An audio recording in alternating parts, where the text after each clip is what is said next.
All right. Good morning, good afternoon, or good evening. Welcome into another Duolingo English Test webinar. Today, our topic is studying in the United States, and we will get started here in the next minute. Welcome in, friends. Come on in, join us. We'll get started here in just a moment.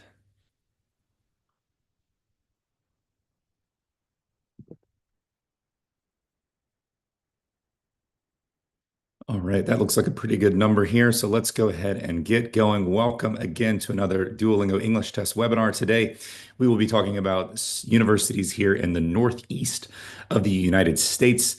Wonderful Temple University in Philadelphia and Northeastern University in Boston, Massachusetts. So two of our oldest, most historic cities and two of our older historic universities here today to tell you a little bit about their university offerings. And then we'll also have teacher Ross on to give you a little bit of an overview of how to test your best and how to make sure that you are ready to get the best score on the Duolingo English test that you possibly can. Um, I'll give you a little bit of an overview of the Duolingo English test as well. And at the very end, we'll wrap up with Q&A. Do know that that is not the end of the conversation, but hopefully just the beginning of that conversation with these universities. They will follow up with you in the coming days with more information. You can also follow up with them and ask them questions. Go ahead and get on their online email lists. Go ahead and start following along on YouTube or other channels on socials and follow along and join in on the conversation and get any help that you might need with the process or with these universities. So we've assembled three incredible experts today for the webinar. I will invite them up to quickly present or quickly introduce themselves, and then we'll get started with the presentation. So Christy, over to you. Thank you for being here today. Sure. Thanks, John. Good to see you all. Thank you so much for logging in to learn a little bit about the DET in our schools. My name is Christy Ruggieri. I'm the Director of Global Enrollment Strategies at Northeastern University. You'll learn a lot more about that in a couple minutes. Good to see you. Thanks, Christy.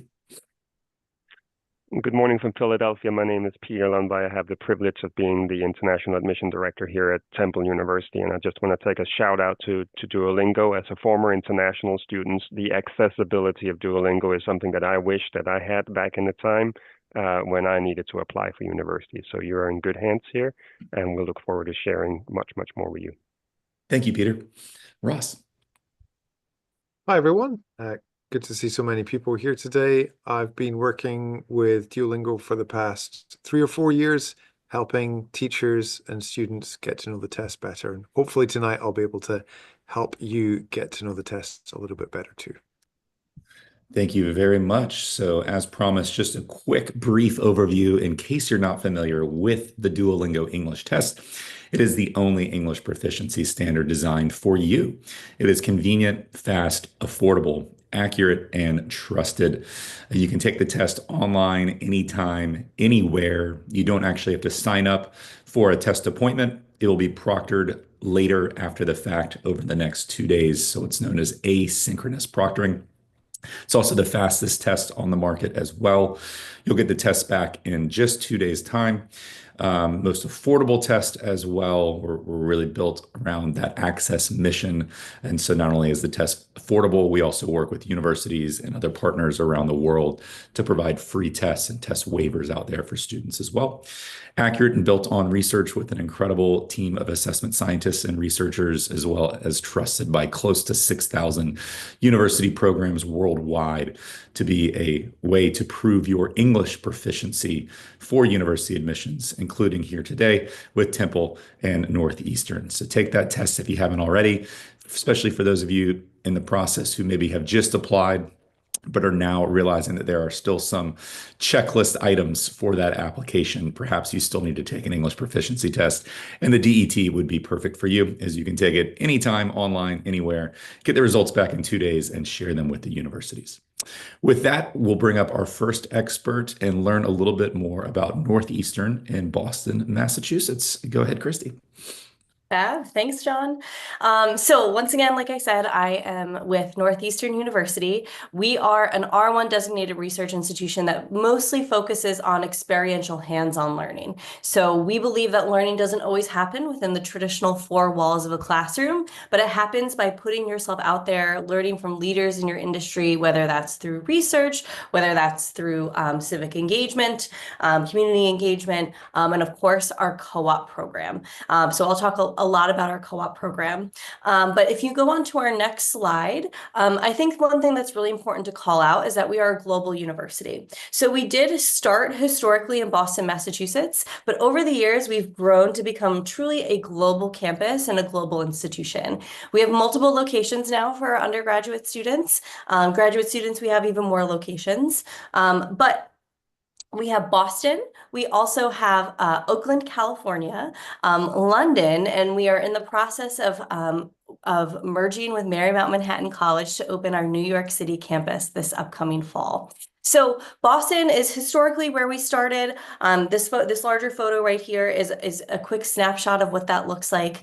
Oakland, California is right in the foothills of Silicon Valley. The campus was actually traditionally a small women's liberal arts college, so it has lots of green space. It has a pool open, an outdoor pool open year-round, a community garden that our students can work in, and then that food is actually used in the dining hall. So it has a really great small liberal arts feel to it.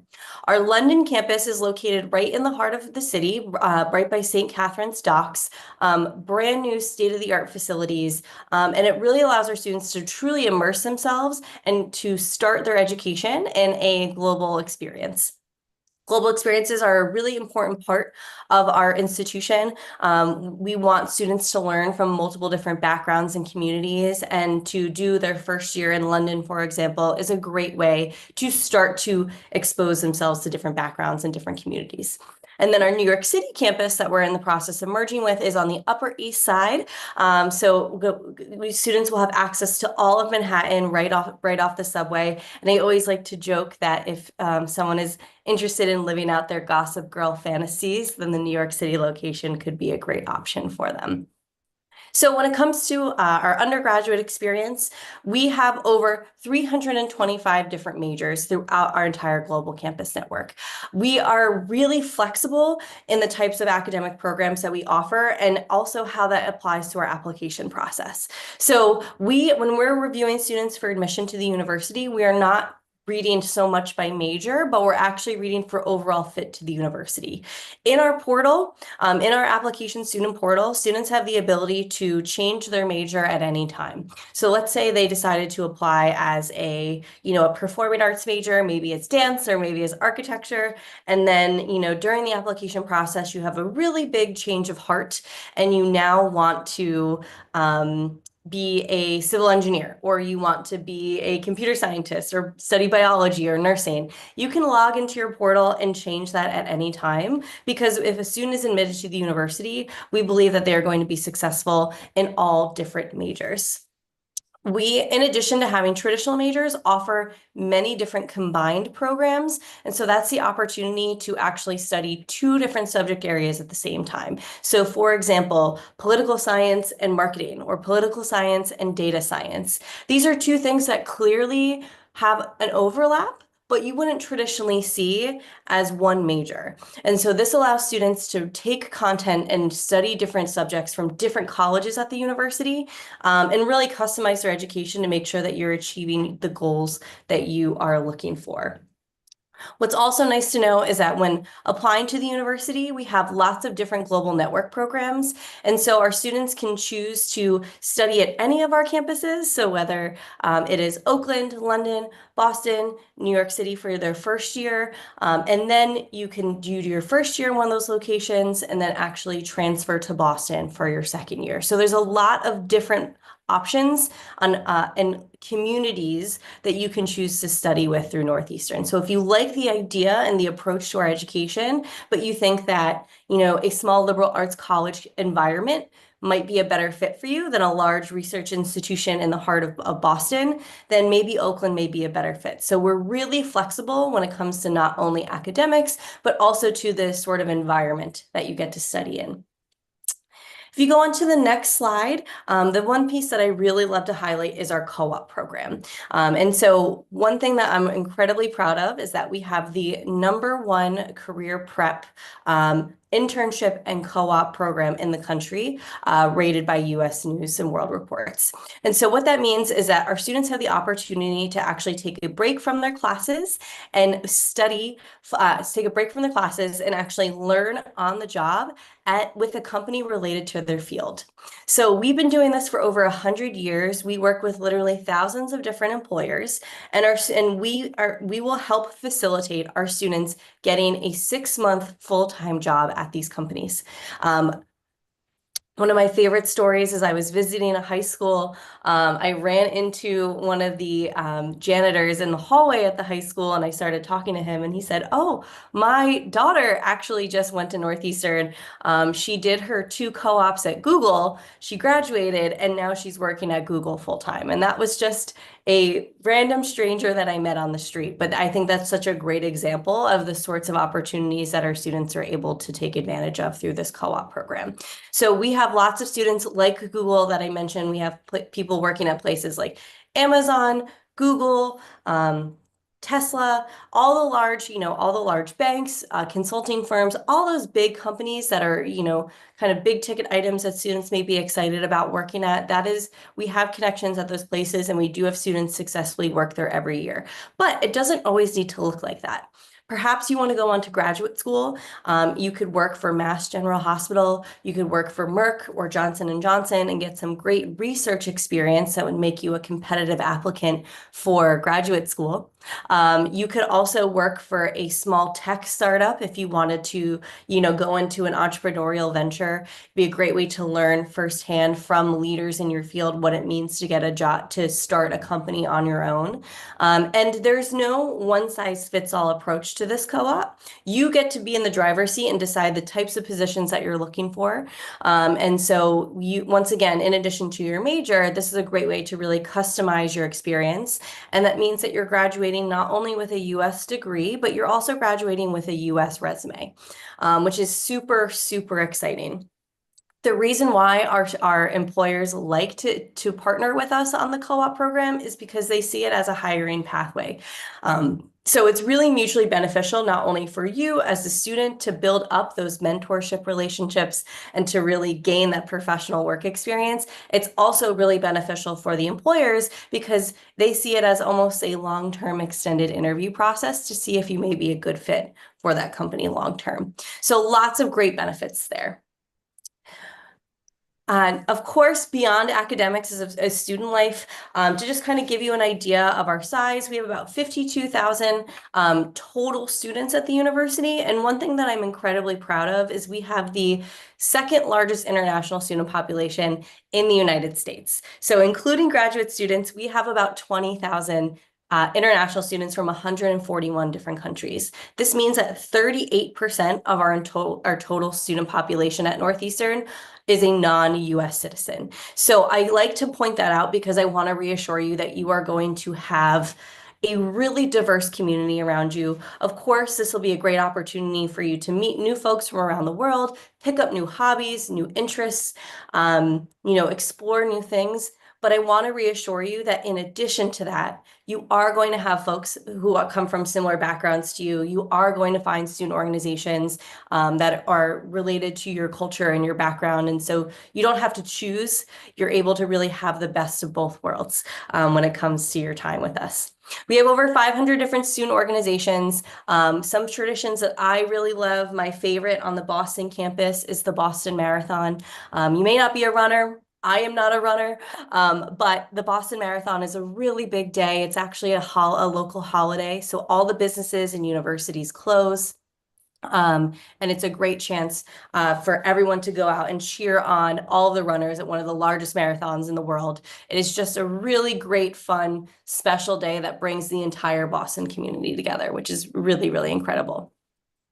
And then finally, on the last slide, to just kind of quickly summarize, some of the great features of Northeastern. As you can see, 97% of our graduates are working full-time or in graduate school within 9 months of when they finish with us. That is huge. The reason why I went to college is because I wanted to be successful when I finished and I wanted to have a career path. With our co-op program, you absolutely will have the opportunity to start to figure those things out. And as you can see here, 59% of our students, including international students, are receiving a job offer from their co-op employer. So the other beautiful thing that I didn't touch on the last slide is that all of our students, regardless of your citizenship, are able to take advantage of these co-op opportunities. So we're a really great option for you if you want to really maximize your time in the United States. If you're going to be pursuing an F1 visa, you'll be able to not only study, but maximize your employability and work opportunities while you're with us. And then really finally, just as you can see, our students are really happy, really successful. And we would love for you to learn a little bit more about the school. Peter is going to touch on some general admissions. But so for now, I'll pass it over to him. Good morning again, and thank you, Christy. What an amazing university up there, and I'm looking forward to talk a little bit about Temple, hopefully not drown you with too many details. So first of all, one of the things that I want to say different is that Temple University was founded in 1884 as a premier public institution in the city of Philadelphia. Back then, the other university that you might have heard of, called University of Pennsylvania, UPenn, was the other option. Our founder, Russell Conwell, he wanted to make a university that was more accessible to the general masses or the general audience, and that was his motive to start. We did start as a night school, then became a full-fledged college, and then eventually a university. Later on in that path, it actually turned into similar to what Northeastern is, Christy mentioned, is that we are actually now a R1 research institution. Russell, we can go to the next slide. That'll be great. Temple University today has grown into that R1. R1, if you have not heard that before, is the largest or the highest designation that universities can get in the U.S. There's about 450 R1 research designations of universities. And that usually means the university is quite large, and Temple is as well. Today, we have about 34,000 students that are usually around campus. It encompasses about 17 schools and colleges, and you can study just about anything that you can think of. We got more than 640 undergraduate programs leading to more than 160 majors. But even though we are a large university, one of the things that I personally like about Temple is that it is like a small community. We have a student to faculty ratio of 12:1, meaning that you get a lot of personal attention. Temple University does not have any massive lecture rooms, so you will not find a classroom with 300, 400, 500, 600 students in them with a teaching assistant who's teaching the class. There will be a professor-led room, and the largest classrooms that we have are about 70 or 80 for those introduction classes, but generally most classes are under 30 students in the room. The next slide, please. And with a large institution comes some of the things that is also similar to what Christy says, that we have a lot of clubs and organization. We want our students to be engaged, we want them to have fun, and we want them to learn outside the classroom. So most students that we have, they usually join 3 or 4 organizations and clubs as part of their time here at Temple. Everyone will join the academic organization, so every single college has an organization that relates to the major that the students are studying, where they will have direct influence from people who are professional in that industry. They will gain connection, they'll gain contacts, which are going to be very useful when they later on need internship or job opportunities. With the large university, we also pride ourselves that we are a Division I athletic institution where we compete in 18 sports areas. This is one of the places in the U.S. that's quite unique from the rest of the world, is that these sports teams, they compete very, very similar to cities around the world. So if you have, for example, Barcelona Football Club in a city like Philadelphia, the universities very often have football clubs that competes both regionally and nationally. Temple is located here. The center part is in Philadelphia, which is the sixth largest city on the in the United States, and it is the second largest on the East Coast. We'll go to the next slide. And I'm going to point out, Chris had a very, very nice story about meeting somebody. So I thought I would point out one of the clubs that we have, which is actually also a professional network. The engineering college designed a Temple Formula One racing team, which works both on the design, the building, and the race itself. You do not have to be an engineering student for this. This actually is a club that takes in everybody, and it functions pretty much like a race team. So you have people who are working in the business area. They do advertisement, they do promotion, they're out looking for sponsors. You have engineers, you have designers who help with the calling the schemes, etc. And then they, as a club, actually create the car that gets raced. And I believe there are about 100 universities or so that are participating in the university formula racing. And Temple has consistently ranked pretty high in this.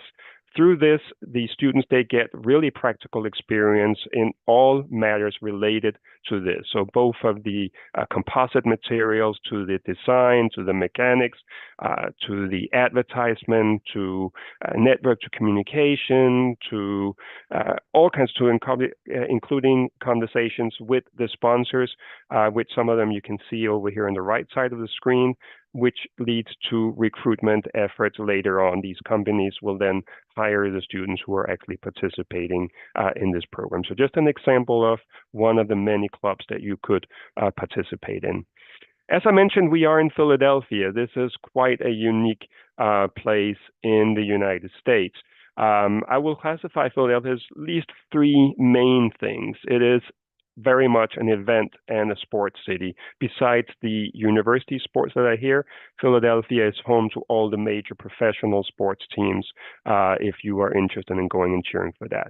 But it's also very much a conference place. It is an event host, so you will have concerts. You have really, really big events taking place in different industries like pharmacy, health-related, etc. Because Philadelphia is also very much one of the centers in the United States for the health industry, with a lot of companies related to healthcare and the hospital world. It is a media city, both when it comes to TV, to news, and to movies, and it is one of the most affordable city on the big city East Coast area. In addition to that, Philadelphia, as you can see, was the birthplace of America. It was the first World Heritage City in the United States, and as a result of that, it also created the first of many things, including hospitals, zoos, public libraries, art museums, etc. So if you have not been here, and if you like history, this is definitely one of the places to visit.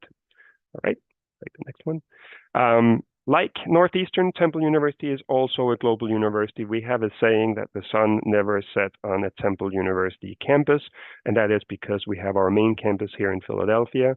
We have a satellite campus right in the middle of Rome, in the capital, and then we have a global full-fledged university in Tokyo, Japan, and a small satellite in Kyoto there. The campus in Tokyo is the oldest and largest international university. It is a full degree campus over there in Japan. One of the things that we offer with this program is that you can apply to Temple University here in Philadelphia, but you can do your entry year. You can do your first year at one of those campuses and get really, really great sort of study abroad experience, but without the hassle of study abroad, because you are going to be a Temple student from day one. So when you come back to Temple in Philadelphia, you are not actually transferring, you're just relocating to the main campus. In addition to about 400 Temple students who are going to one of those campuses every year, we have students from about 30 or 40 other universities in the US who uses our campus as their study abroad destination. So really, really cool place, not just to see those places, but also to engage and interact with students from other institutions. I'm going to cover just really, really quick. I thought it would be helpful to you if you have not done so already, if you're just starting the application process, just to give you a real simple overview of what's needed for the admission process. In order to get into a university, you need to send an admission application. There are different ways to do that.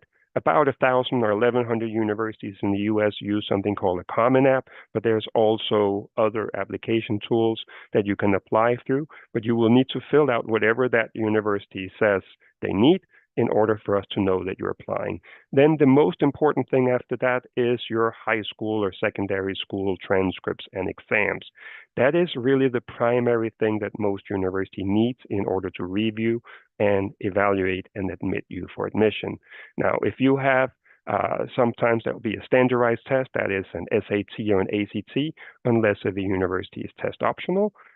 Temple University is. I'm not sure if Northeastern still is, but Christy can mention in on that if she wants to share in on that. Yes, we are. We are. So Test good news optional is as we're well. definitely So, testing. and I'm going to say one more thing while Christy's here. The next part that we're talking about today, Duolingo, is obviously an English language proficiency test.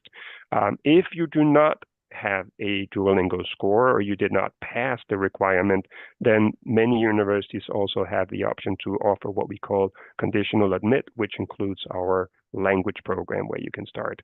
Northeastern, you have conditional program as well? We do, absolutely. Yep. So we have a full year foundational conditional program too. Fantastic. And the last point I would say is the additional documents. That could be a resume, it could be recommendation. Sometimes there is, if you're applying for an art program or something, you might need some sort of portfolio. You might need an audition if you're doing music or theater or movie or something like that. I thought one more slide on the next one will tell you a little bit when you are actually considering coming to the United States. Please do understand that, and we do understand that it is quite expensive. But when you read on the university website, what you normally see is the tuition cost. You will probably see fees, and you will probably see the estimated housing and meal. Do keep in mind, in addition to those regular options, there are also usually some book and study fees. There is some health insurance that is required by U.S. law. You will obviously have to travel to the U.S. And then once you are in the U.S., there's going to be some personal cost. And it is very difficult to sort of say, oh, you're going to spend $100 every month or $150 or $50. That really depends on each individual and on where they are and what they need. But just keep in mind that when you do that calculation, then make sure to do a real calculation on what the full cost is going to be. Most institutions will have some sort of a scholarship to offset that balance. After you have figured out what scholarship you qualify for and what's available, that is the amount that you need to have available every year. I'll strongly encourage you to make sure that you understand this and that you review this so that you can get the best experience once you study in the U.S. Thanks again. And John, over to you. Sorry, our contact information, I'll put it in the chat. Is that okay, John? Do you want to leave our email contact? Please. Yes. Excuse me there. Yes, please put any contact information there. You can put any websites, any links, anything like that. That would be helpful for the students. And we will have time for some Q&A here in just a few moments. But before we do that, I'll invite Ross over we're going to quickly swap screens. So I'm going to stop my screen, let him share his, and then we will go into our test readiness section. Thanks a lot, John. Take it Hopefully away. that worked. Hopefully you can see the screen there now. Just checking, is the chat on? If you're, I guess, if it's not on, you won't be able to let me know, will you? But participants, are you able to type in the chat? No, yes, we can. All right, that's wonderful. Okay, so just maybe before I get talking here, I'd love to know, where are you joining us from? We've got Bangladesh. Anywhere else? Where else are people joining us from? Morocco, Afghanistan, Philippines, India, Brazil, Egypt, Nigeria, Ethiopia. Wonderful. All right. It's one of my favorite things about doing webinars like this is speaking to people from all over the world. So welcome all tonight. I'll give you a quick introduction to what I'm going to talk about over the next 20 minutes or so, maybe slightly less. So really just three things. So one, I'll tell you a bit about some of the questions on the Duolingo English test. Maybe you already know a bit about them, but I just want to focus on some of the writing questions tonight. And after that, I want to show you 3 or 4 ideas for how you can use AI to help you prepare or get ready to do the test. As you probably know, the Duolingo English test is scored, graded using AI. That's the reason why, like John said earlier, it's the fastest test on the market. Only takes 2 days to get your results because it's all graded by AI. So I think AI can also be a great tool to help you prepare for the test. And then after that, I will share some other non-AI related tips about preparing for the Duolingo English test. All right, so on to talking about some writing test questions. I'm curious though first, has anyone here taken the Duolingo English test before? Maybe you can type in the chat. Or even you could tell us how many times you did the test. Great, so lots of you have done it already. That's wonderful. And if you have done it, can you remember any of the writing questions on the test? Well, someone there said they've scored 150 on the test. Congratulations. Okay, 2 times but didn't pass. Does anyone know about any of the writing questions on the test? Oh, great, fill in the blanks. Yes, I guess that's maybe more of a reading question or yes. Anyway, I will show you a little bit about 3 of the writing questions on the test, and then we'll look at how to use AI to help you prepare. So here is probably my favorite writing question on the test. This question is called Write About the Photo. I don't know if you know this one, have you seen this question before? So this question, you have just 1 minute, 60 seconds, and you need to describe a picture like this picture over here. Okay, so that's one writing question on the test. Often this one is quite difficult because 1 minute isn't very much time to type. And also, I know some test takers find it difficult to know what to write. So maybe for this picture on the right, you might think, it's a field and some mountains. I don't know what else to write. Okay, so that can be one of the challenges with this question, but we'll look at that again and how to solve that problem in a minute or two. This is another question, quite a new question on the test. So this one is called interactive writing, where you get a question and you type an answer. You only have 5 minutes, and then at the end of the 5 minutes, you get asked a follow-up question. So a little bit of a typical essay question that you might get on lots of different exams. But this one, a little bit different in that you get a follow-up question. And also, I think it's a little different to other tests because you only have 5 minutes to type your answer. So quite short. All right. And the final writing question I'm going to tell you about today is this one. This is called the writing sample. So if you, or after you've taken the test and you've answered this question, the writing sample, the universities that you apply to, so it could be like the universities that we've seen tonight or any school that you apply to, the people at those universities will be able to read your answers to these questions. And the idea is it's a nice way for them to get to know you a bit better. You're more than just a score for them.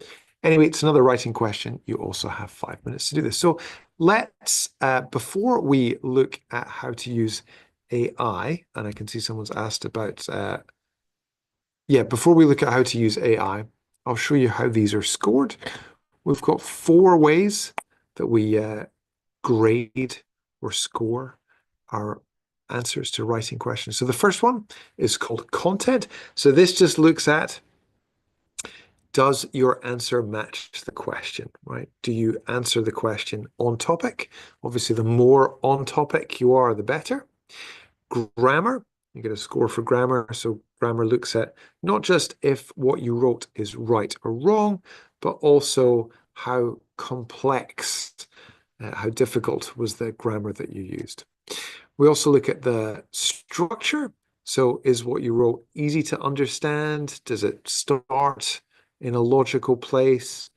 Does it finish by summarizing what you'd said? And the final one is called vocabulary. So again, looking at, did you use a variety of words and did you use them accurately? All right, so next we're going to look at how you can use AI to improve your score here. So what I'm going to do is I'm going to go back to this first picture that I showed you a couple of seconds ago. This one from right about the photo. So you can see, hopefully, on my screen, this nice photo here. How would you describe this photo if you were taking the Duolingo English test and you had to describe this image? What might you say? You could type a word, you could just type a mountain, or you could type a sentence, but just maybe very quickly tell us, how would you describe this photo if you were taking the Duolingo English test?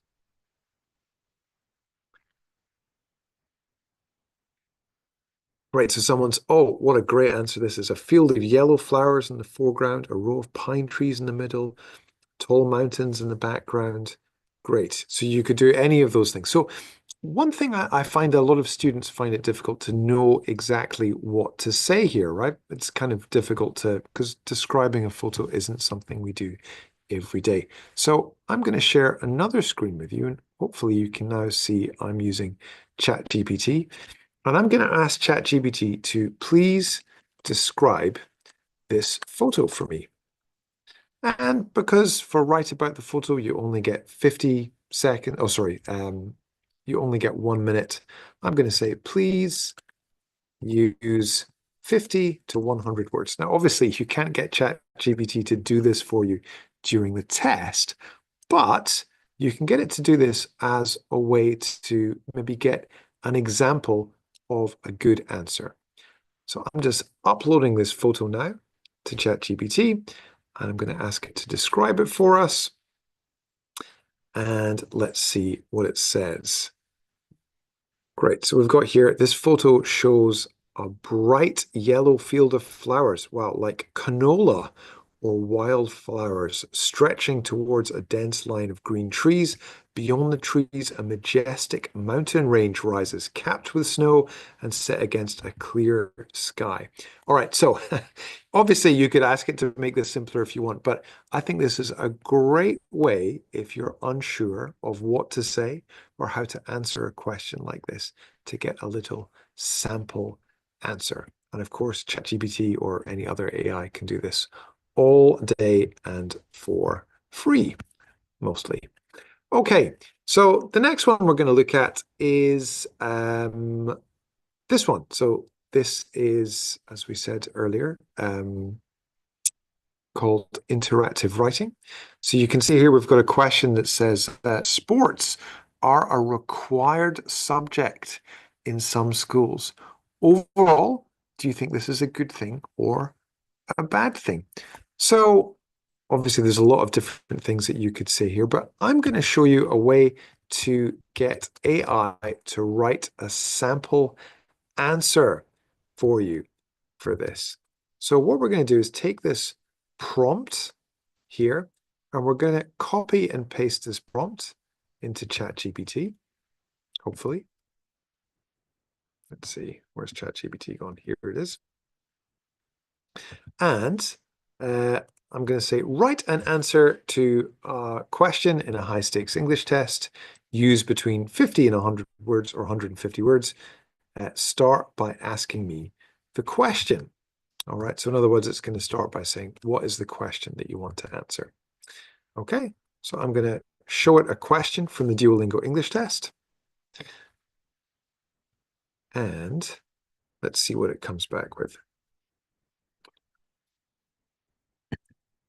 Okay, so we've got people visit these for many reasons, students, children, community. Overall, they offer all these things. So we've now got ourselves a model answer. Now, don't get me wrong, I'm not suggesting that you memorize a model answer like this, but I think it can be useful for you if you're preparing for the test and you want to get a high score to see what a good answer looks like. Now, some schools will charge you a lot of money to see some sample answers, but if you use AI, you can do it for free. Okay, so we're going to do 2 more of these. Now flip back over to this presentation here, and we're going to look at another answer. So this question says, do you agree or disagree with the following statement? People's experience can be different based on where they grow up. Explain your position. All right, and I've got an answer here that you should be able to see. So the answer, which is on the over here on the right, it says, some of the advantages on growing in a big city are the access to education, culture, and entertainment, economical opportunities.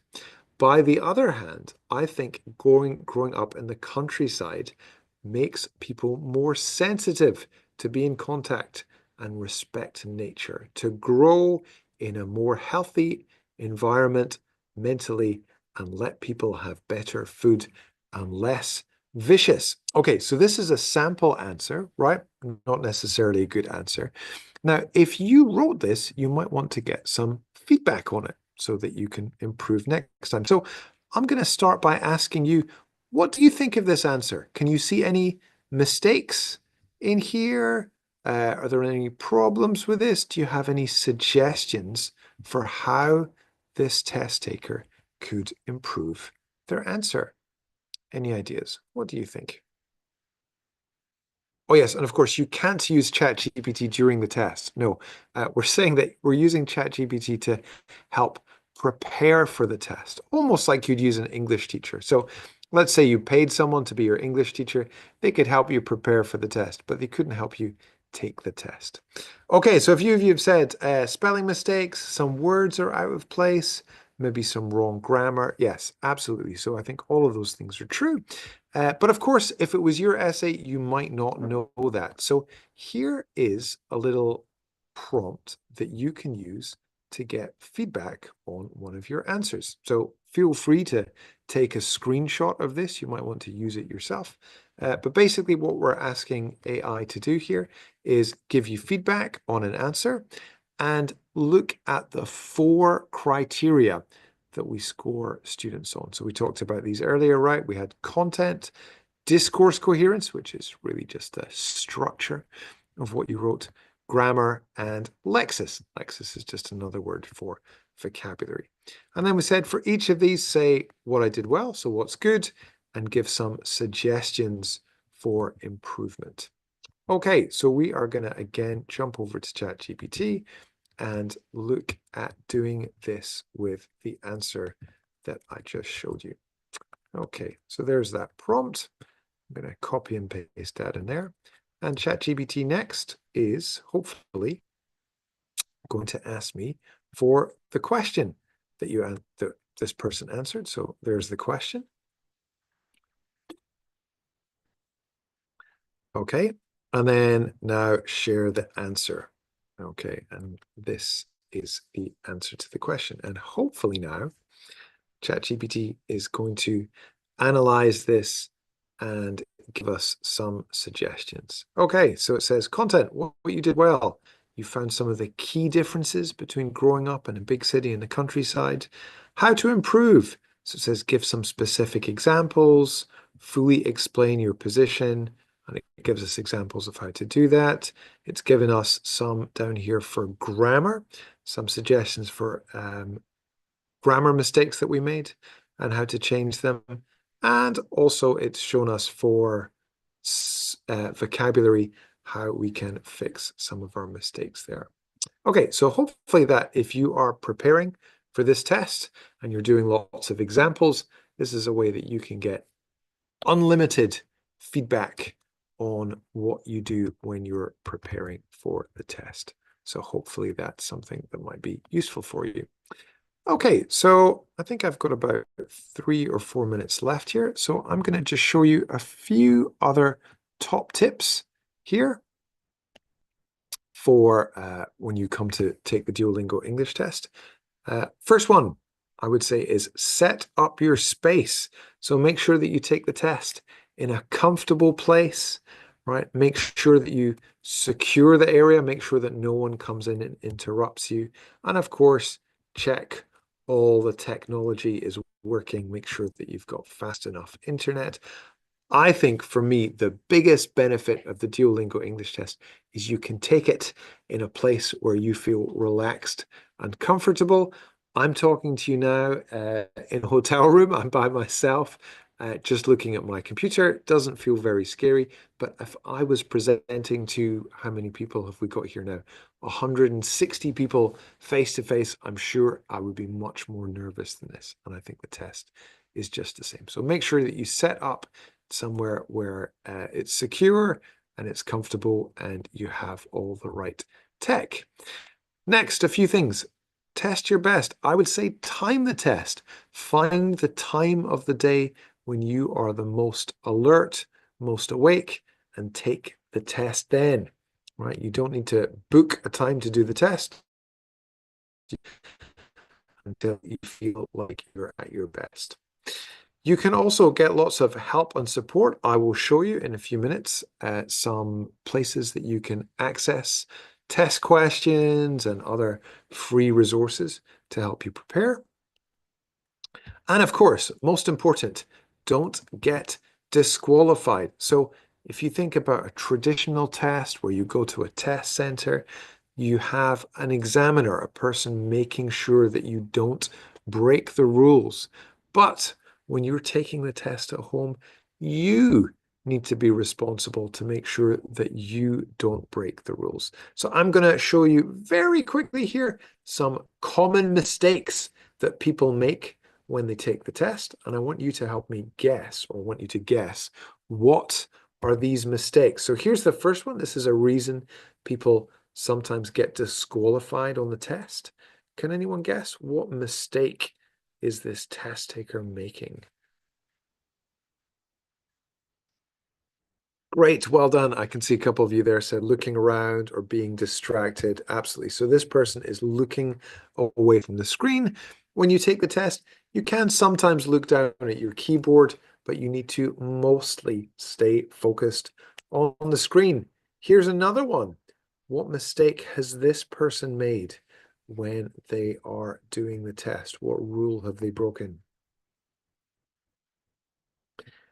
Great, well done. So they've got other tabs, other programs, notifications running at the same time. So when you take the test, make sure that you close down all the external programs. You can take a look at your keyboard, that's right, but you can't look at it all the time. Okay, here's another one. What mistake is happening here?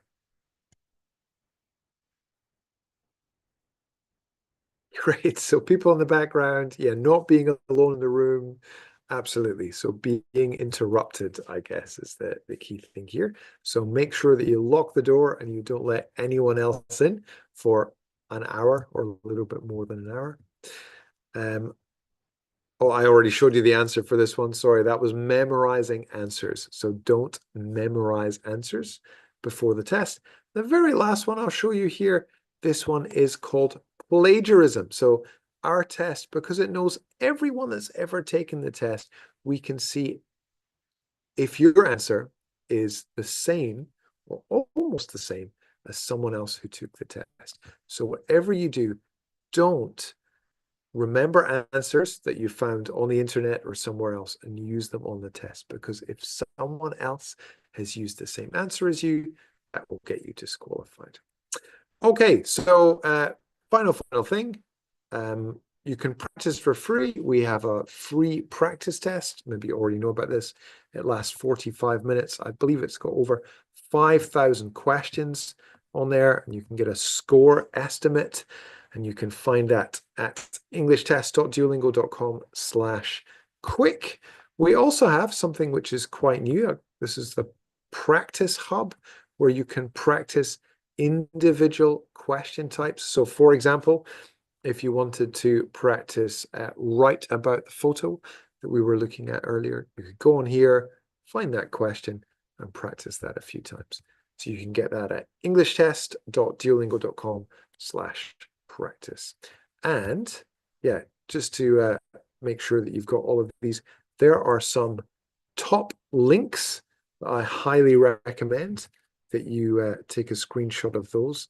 Lots of places there where you can get free information, from YouTube to our official website. Okay, so hopefully you managed to get a screenshot of that, and I'm going to hand it back over to John and just show our questions slide. Yes, Ross, thank you so much. That was very helpful. Students, hopefully that was a really helpful, shorter, abridged version of a full session. You can find more of Ross's content on our YouTube page. Ross, if you want to go forward 2 slides, actually, there's a QR code on the very last slide. I'm afraid I don't have that one, John, so you Oh, might be best okay, that's to okay. No share worries. again. And sorry, Well, Julie can post it in the chat. That's just a regular old website link to find more information, to find our YouTube catalog, where you can not only see sessions and content like Teacher Ross telling you how to test your best, but you can also find other webinars, including events like we had yesterday with New York University and Queen's University, and other types of webinar content out there. So feel free to use our website, use the free practice test. But would reiterate what Ross just pointed out, that Practice Hub. There you go, circling it. Thank you very much. So the YouTube page is helpful, but that new Practice Hub is really helpful too, as you zero in on testing your best and realizing that maybe it's just one area or one item type that's really kind of holding you back. So hopefully that can be some good resources for you as you test your best. I'll invite Christy and Peter back up, as we have just a couple minutes left for a few questions. The very first question was around what each of your universities would require for the Duolingo English test. So Peter, if you want to go first, what is Temple's DET requirement? I have different answers to that. So we have a Perfect. policy of 110, but I will say for most students that you should really aim for having around 130, a little bit higher. I think that will make you more prepared for university work. Christy? And for Northeastern, we don't have any minimums, but the middle 50% of our students have between a 135 and a 145. But like we talked about before, we do also have conditional offers. And the conditional offers or the pathway type programs, are there minimum scores you're looking for, or does it just kind of depend on the range you're in and what kind of skills you have? Yeah, no hard minimums. Okay. So we definitely encourage students to, if they think that Northeastern is a good fit, and I'm assuming this is the case for Temple too, apply, and then we'll do our magic on the admissions end to make sure that you end up in a program that's a good fit for you. Wonderful. There were also some questions around the application process. You mentioned that there are some essays or some writing samples or supplements. Could you tell the students a little bit more about kind of what these are and why they're needed in the process? And then final one would be how they're used as well. Christy, you want to go first? Sure. So we actually do not have any supplemental essays right now. If a student is applying to an art program, they do have the ability to submit a portfolio and there is a personal essay, supplemental essay for those programs, but most students don't need to do any additional essays. Right now, the one additional piece that we have for students is submitting a coursework and grades form. So in addition to submitting your transcripts, we do have a quick form via our portal where you'll self-report the grades that you received at high school. It just helps us on a more standardized level understand everyone's academic background. So everything, beyond just submitting, applying to the university, any additional things for Northeastern should take less than an hour. Perfect. Peter.